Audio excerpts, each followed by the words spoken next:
you're unloved about being an accident, take some comfort in the small fact that I am a bigger accident than you. Let's forget the radical age difference for a moment. My dad had a vasectomy, and I still got born. For those of you who are unaware of what a vasectomy is, I will walk you through the process. Basically, a man decides he doesn't want to have any more kids, or in the real world, a man's wife decides that she does not want him to have any more kids. It's a surgery, they open you up, they cut a couple tubes in your dick, so when you come, there's no actual sperm in it. Try not to get lost in all this medical terminology. But they say that after that happens, there's like a 1 in a million chance that you can still have a child. And I am that chance. I'm pretty much the Michael Phelps of my dad's sack.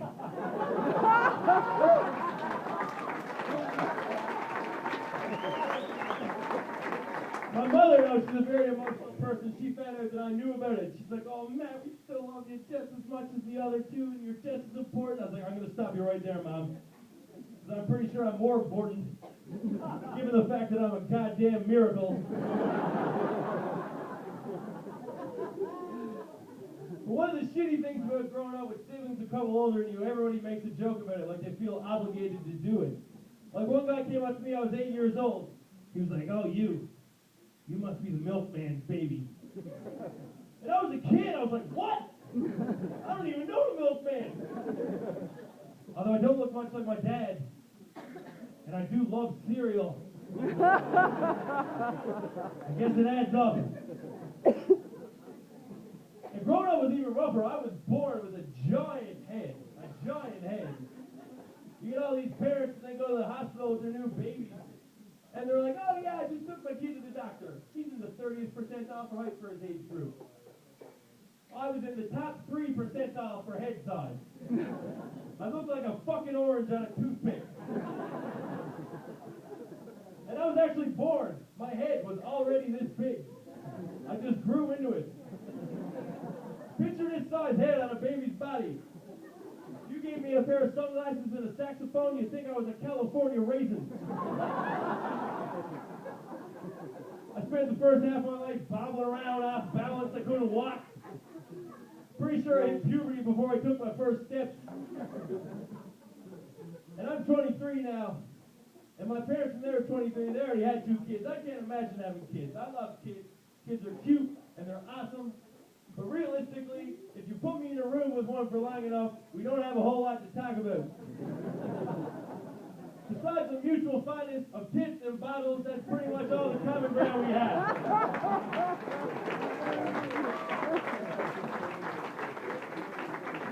And kids never sleep, but I like to go to sleep when my day's over. Kids are up and on the go all the time. I was at work the other day and somebody told me I slept like a baby last night.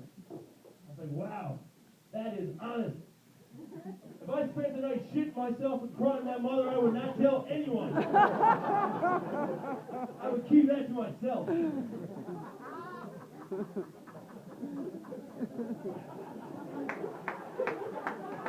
But it is what it is.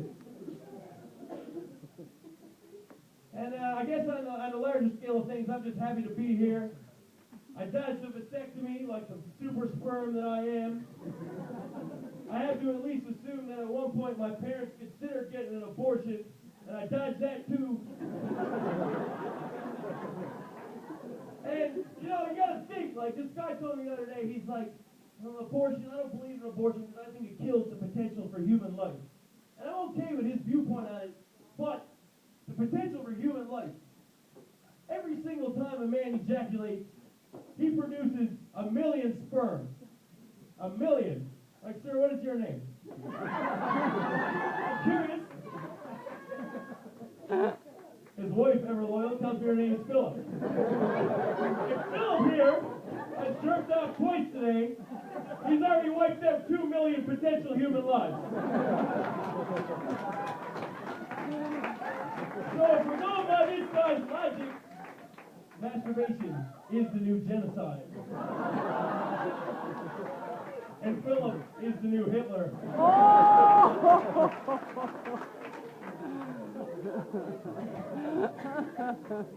But let's not be too hard on Philip, boys. Let's level with him and give him something to work with here. Every man in this room has a box of tissues on his bed that might as well be a funeral home. And I see all these women laughing and clapping, but the fact is, you're not innocent in all this. In fact, you're worse. What is the one thing that's more disgusting than a murderer? A cannibal.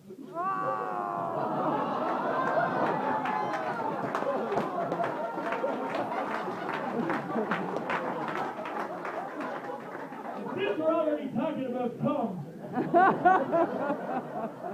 I read on the internet the other day that a sneeze is the equivalent of 1/8 of an orgasm. 1/8. I heard that and my first thought was, man, people are getting good with fractions. But the more I think about it, I believe it because I love to sneeze. It's a great feeling. It's an underrated feeling. Like, has anyone here ever heard of anyone who sneezed and came at the exact same time? And you know why you haven't heard that? Because anyone who's done it is fucking dead. And they died very happy, I assure you. And in some senses, sneezing might even be better. Sneezing does not get anyone pregnant. It's less messy. No one's going to judge you if you do it in public.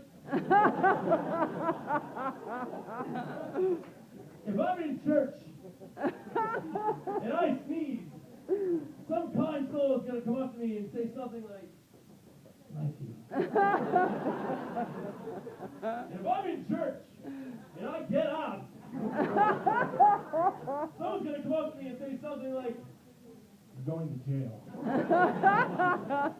Unless I'm with a 12-year-old boy.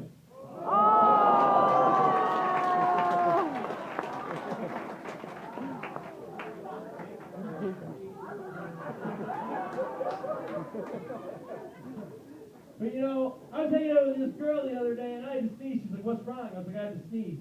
She's like, oh, just look to the light. It'll make it go away. But I don't want it to go away. Like, why are you trying to deny me pleasure? I bet you're terrible to have sex with. I'm gonna come. No, you're not. Look at this picture of my Aunt Gertrude. It'll make it go away. Thank you very much, everyone. Have a nice day.